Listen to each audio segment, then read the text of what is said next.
For years, the world has listened to Pastor Gino Jennings voice thunder from the pulpit, preaching discipline, holiness, and unwavering truth. But the real question is, what happens behind the scenes when those bright lights go off and the cameras stop rolling? Not long ago, one of his own sons decided to end the silence, revealing what life was truly like growing up under the shadow of one of America's most controversial preachers. What he shared left people stunned, completely shifting the way many viewed the Jennings family. Gino Jennings has always been surrounded by controversy. His fiery sermons have gone viral across platforms, pulling in millions of views and sparking just as many heated debates. Known for his no-nonsense approach and unapologetic tone, Jennings built his image as one of the most outspoken figures in modern Christianity. But what happens when that same unyielding authority follows a child home? That's the very question people began asking after his son shared his side of the story. His confession wasn't just emotional, it stripped away the carefully maintained layers of a man whose public image centered on control, holiness, and strict obedience. For years, Jennings' followers viewed him as a spiritual titan. Yet behind the pulpit, his son paints a very different picture, one filled with crushing expectations, endless sacrifice, and moments that make you rethink everything you believed about faith and family.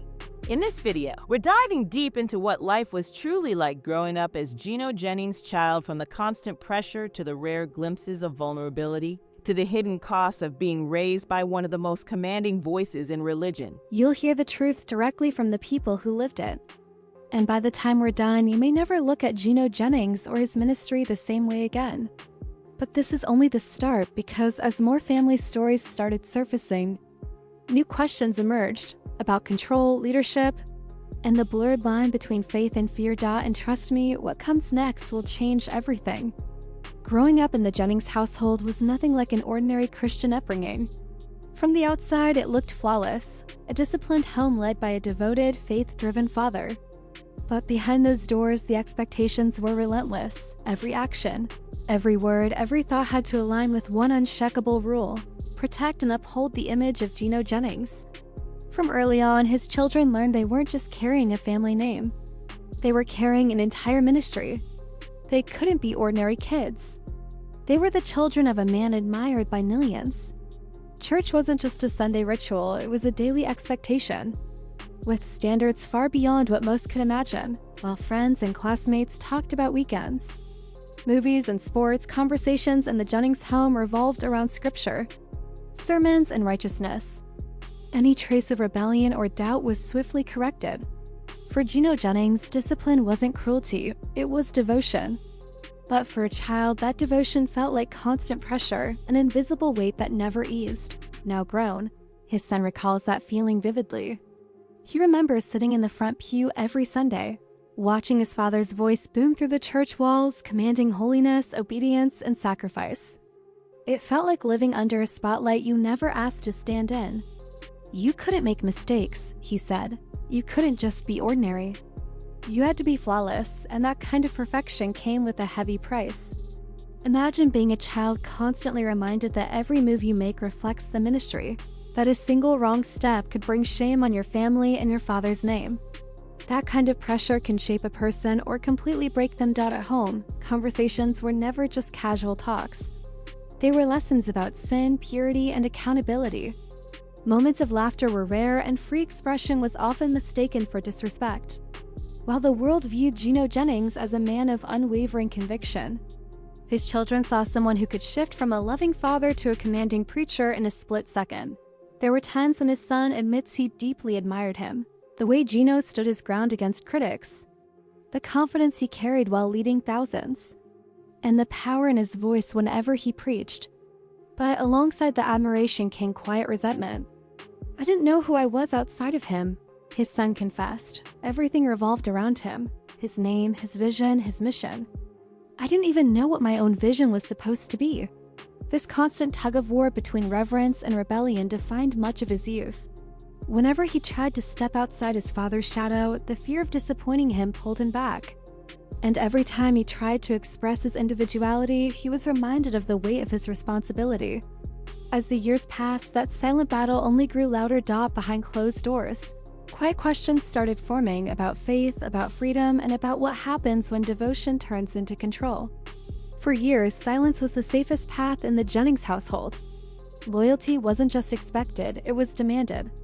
You didn't question the leadership, you didn't question the doctrine, and you certainly didn't question the man of God at the head of the family. But silence always carries a cost. Every unspoken word becomes another stone added to the invisible weight you're forced to carry. As Gino Jennings' influence expanded worldwide, the family's privacy slowly disappeared. His fiery and controversial sermons made headlines and stirred online debates. While Gino thrived under the spotlight, his son quietly bore the whispers and the constant comparisons. People at church would smile and say, "You're just like your father," but deep inside, he wasn't. He was struggling to meet a standard he never chose for himself. Gradually, he began to notice the cracks, moments when faith started to feel more like fear. There were days he wanted to ask why everything had to be so strict, why grace seemed conditional, why love felt tied to obedience. But those questions stayed buried inside because, in that house, questioning authority meant rebellion, and rebellion was sin. The breaking point didn't come in some explosive moment. It crept in slowly over years of emotional exhaustion, through endless sermons at home, constant expectations to lead, to pray, to serve, all while suppressing his own doubts. He remembers sitting alone one night after a service, staring at the same pulpit where his father had once preached about truth and transparency. "It hit me," he said. "How can we preach truth if we're hiding so much pain?" Behind the polished sermons and perfectly timed scriptures were nights thick with quiet, tension moments when his mother tried to mediate, holding the fragile balance between a preacher's iron authority and a son's unspoken ache to be seen. Gino's passion for righteousness often came across as harshness. For his children, love often looked and felt like correction. And as his son grew older, that inner conflict reached its breaking point. He longed to discover his own voice, one separate from the church, separate from the doctrine, and free from the looming shadow of Gino Jennings. But deep down, he knew that choice would bring backlash. Stepping away from the protection of the ministry meant walking straight into a storm. Even then, he made the decision. He pulled back from the church, choosing a quiet life for a while, far away from the watchful eyes and judgment. That's when the reflection truly began. The silence that once felt like a cage slowly started to feel like healing. Over time, his perspective shifted. He didn't just want to rebel. He wanted to understand. He wanted to share his story, not from bitterness, but from a place of truth. And when he finally decided to speak publicly, the internet lit up. Gino Jennings supporters rushed to defend their leader, while others responded with compassion. His words weren't meant to be disrespectful. They were raw, honest, and real. "I love my father," he said, "but love doesn't erase pain. I learned that holiness isn't about fear, it's about truth." That single statement spread like wildfire. Podcasts discussed it. Religious commentators debated it. Social media flooded with passionate reactions. Some called it courage. Others called it betrayal. But no matter the opinion, one thing became clear. The world had now witnessed a side of the Jennings legacy that had been hidden for years. For the first time, people began asking harder questions. What does it really mean to grow up under spiritual authority? How much power should a faith leader hold at home? And where does discipline stop and domination begin? That's when things took a sharp turn, because Gino Jennings himself eventually responded, and his words would shake his followers. Once news spread that Gino's son had spoken out, it didn't take long for the story to reach the pulpit within weeks. Fiery sermon clips began to circulate, sharp, charged, and clearly aimed at the situation, even without naming anyone directly. But to those who knew, the message couldn't have been clearer. In one now viral sermon, Gino stood before a packed church, eyes locked, voice unwavering. "When you're chosen by God," he declared, "the devil will use anyone, even family, to try to silence the truth." The crowd roared in agreement. To his followers, this was a spiritual battle. To his critics, it was deflection. But to his son, it felt deeply personal. That moment exposed two worlds colliding. The public preacher defending his calling, and the private father reacting to a wound that had long been hidden. The line between faith and family began to blur. Supporters doubled down, calling Gino a victim of betrayal. "He's being attacked for preaching holiness," one church member wrote online. But others weren't convinced. "If truth is truth," another commented, "why can't he acknowledge his son's pain?" Behind the scenes, the Jennings family reportedly entered a quiet period. No interviews, no statements, only sermons laced with unspoken meaning. Week after week, his words grew heavier. Loyalty, submission, the danger of rebellion dawned to many. It sounded like a father preaching through heartbreak. But here's where the story deepens, because for Gino Jennings, the pulpit has never just been a stage. It's been his battlefield. His sermons have always confronted opposition, whether aimed at other denominations, cultural movements, or anyone who dares to challenge his authority. But the real turning point came later in the interview when he was asked whether he had forgiven his father. He paused, drew in a deep breath, and gave an answer no one was expecting. "Yes," he said softly. "I forgave him a long time ago. Because holding on to pain only makes you become what hurt you." That moment changed everything. What had started as a heated controversy shifted into a deeper conversation, one about forgiveness, generational pain, and the weight of legacy. Even some of Gino Jennings' most devoted followers admitted they were moved. "That's what real strength looks like," one commenter wrote. "Not silence, but peace." But the revelations didn't end there. His son went on to share that despite the public fallout, there had been private efforts to reconnect. "We've spoken since then," he revealed. "It wasn't easy, but for the first time we talked as two men, not preacher and son." Behind the scenes, family members confirmed there were quiet meetings.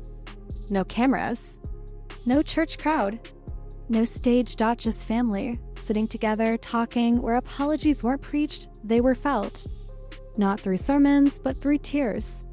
And while nothing was instantly fixed, it was a start, a fragile but real beginning that no one thought they'd see. Meanwhile, the world outside kept watching. News outlets picked up the story. Commentators debated whether Gino Jennings' ministry would ever be seen the same way again. Some argued this made him more human, proof that even powerful men carry family struggles. Others said it revealed the danger of blurring the lines between spiritual authority and parental control. Through it all, Gino himself remained largely silent. He didn't respond to the interview directly. He didn't criticize his son. But those close to him noticed subtle changes. His sermons slowly began to include more mentions of grace, of understanding, of love's role in true leadership. For a man long defined by unwavering conviction, those slight shifts spoke louder than words. It was clear that something inside him had changed, or at least softened. Maybe it was the realization that no sermon could heal the pain of a misunderstood childhood. Or perhaps it was quiet acceptance that even men of God must face their own humanity. Whatever it was, this moment didn't just reshape the Jennings family. It opened a door for countless others who had once felt silenced by faith. All over in churches, podcasts, forums, people began telling their own stories. Pastors, children, congregants, and even former followers started to speak openly about their experiences. What began as a fracture within one family grew into a wider movement of honesty and healing. For the Jennings family, this was never about fame nor about performative forgiveness in front of the world. It was about truth. And when truth is finally spoken, it doesn't just reveal, it frees. And in that freedom, there was something redemptive. Something that even Gino's son quietly admitted he never expected to find.